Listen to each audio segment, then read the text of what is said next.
کے لیے قرآن مجید کو بھیجا اور ہم سے یہ تقاضا کیا کہ ہم اس کے مطابق اپنی زندگی بسر کریں، کیونکہ یہ دنیا اللہ نے بنائی، ہمیں بھی اللہ نے بنایا اور پھر صرف ایک وقت تک کے لیے بنایا، یعنی دنیا میں بھیجا ہے، اس کے بعد ہم سب کو واپس جانا ہے۔ تو واپس جا کر ہمیں یہ بتانا ہوگا کہ ہم یہاں پر کیا کر کے آئے۔ ایک طریقہ یہ ہے کہ ہم اپنی مرضی کے مطابق جو ہمارا دل چاہے ہم وہ کریں، ایک یہ ہے کہ ہم لوگوں کی مرضی کے مطابق زندگی بسر کریں، اور ایک یہ ہے کہ ہم اللہ کی مرضی کے مطابق زندگی بسر کریں۔ اگر ہم یہ چاہتے ہیں کہ اللہ کی مرضی کے مطابق زندگی بسر کریں تو پھر اس کے لیے ضروری ہے کہ ہم اللہ تعالیٰ ہی کی کتاب کے مطابق زندگی بسر کریں، اور اللہ تعالیٰ کی کتاب کے مطابق زندگی بسر کرنے کے لیے ضروری ہے کہ ہم اس کی کتاب کو پڑھیں۔ اسی لیے اکثر لوگ ایک دوسرے کو دعوت دیتے رہتے ہیں کہ آئیے قرآن پڑھیں، لیکن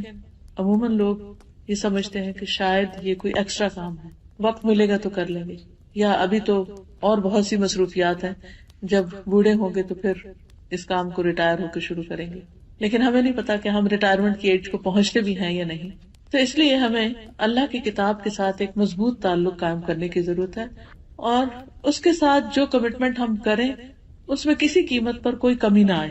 آج کی اس مجلس میں انشاءاللہ العزیز میں آپ کو احادیث کی روشنی میں قرآن مجید کے پڑھنے کی اہمیت کے بارے میں بتاؤں گی۔ رسول اللہ صلی اللہ علیہ وسلم نے فرمایا، مثل المؤمن الذي يقرأ القرآن كالأترجة ريحها طيب وطعمها طيب۔ اس مومن کی مثال جو قرآن پڑھتا ہے ترنجبین نارنگی جیسی ہے، ٹینجرین کی طرح ہے، کہ اس کی خوشبو بھی اچھی ہے اور اس کا ذائقہ بھی اچھا ہے، یعنی کھانے کے بعد انسان خوش ہو جاتا ہے، ہاتھوں سے بھی خوشبو آتی ہے، اس کے منہ سے بھی خوشبو آتی ہے،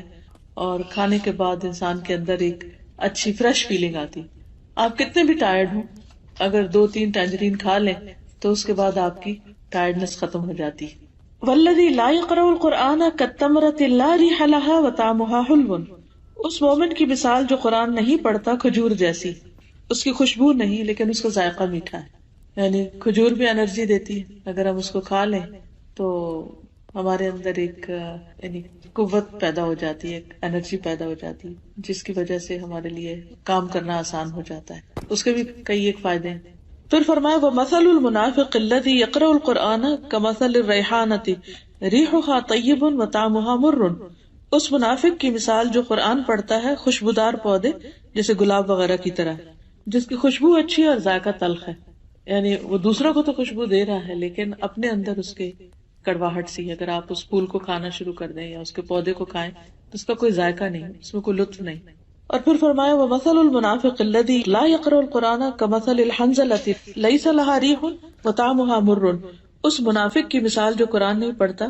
اندرائن تمہ جیسی کڑوی چیز کی طرح ہے، جس میں خوشبو نہیں اور اس کا ذائقہ بھی کڑوا ہے۔ تو یہاں اب لوگوں کو 4 کیٹیگریز میں تقسیم کر دیا گیا۔ پہلی کیٹیگری کے لوگ جو مومن ہیں، ایمان بھی رکھتے ہیں اور اس کے ساتھ قرآن بھی پڑھتے ہیں، ایسے لوگوں کے ساتھ آپ ملاقات کریں تو ان سے مل کر بھی آپ کو خوشی ہوگی اور ان سے آپ کوئی اچھی بات لے کے نکلیں گے، کیونکہ ان کے پاس قرآن کی وزڈم ہے۔ ایسے لوگ اپنے ماحول کے لیے خوشی کا باعث ہوتے ہیں، اپنے لیے بھی اور دوسروں کے لیے بھی۔ جیسے پہلے میں نے عرض کیا کہ اگر آپ بہت بھی تھکے ہوئے ہوں تو 2-3 ٹینجرین کھانے سے آپ کی ساری تھکاوٹ دور ہو جاتی، آپ کی آنکھیں کھلنے لگتی ہیں، آپ کے اندر لگتا ہے کسی نے ایک روح ڈال دی۔ اسی طرح آپ روحانی طور پر، ذہنی طور پر کتنے بھی تھکے ہوئے ہوں، لیکن اگر آپ قرآن مجید کے کچھ حصے کی تلاوت کر لیں یا اس کو سن لیں یا اس کو پڑھ لیں، اس کو سمجھ لیں، تو آپ کی روحانی تھکاوٹ دور ہونے لگتی۔ اور جب آپ کی اپنی تھکاوٹ دور ہوتی ہے تو آپ کام ڈاؤن ہوتے ہیں، جب آپ کام ڈاؤن ہوتے ہیں تو پھر آپ کا معاملہ دوسروں سے بھی اچھا ہونے لگتا ہے۔ جب دوسروں کے ساتھ آپ اچھے ہوتے ہیں تو ان کو آپ سے خوشی ملتی، جب آپ انہیں خوش کرتے ہیں تو جواب میں وہ بھی آپ کو خوش کرتے ہیں۔ لیکن اگر ہم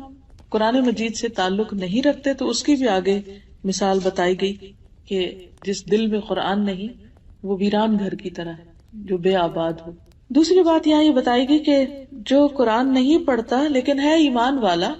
تو وہ ہے تو میٹھا لیکن اس کی کوئی خوشبو نہیں، یعنی وہ اپنی ذات میں اچھا بھی ہو سکتا ہے لیکن اس سے دوسروں کو کوئی زیادہ فائدہ نہیں پہنچتا۔ اپنی ذات میں کس طرح اچھا ہے کہ وہ نماز پڑھ لیتا ہے، روزہ رکھ لیتا ہے، اپنے آپ کو فائدہ پہنچتا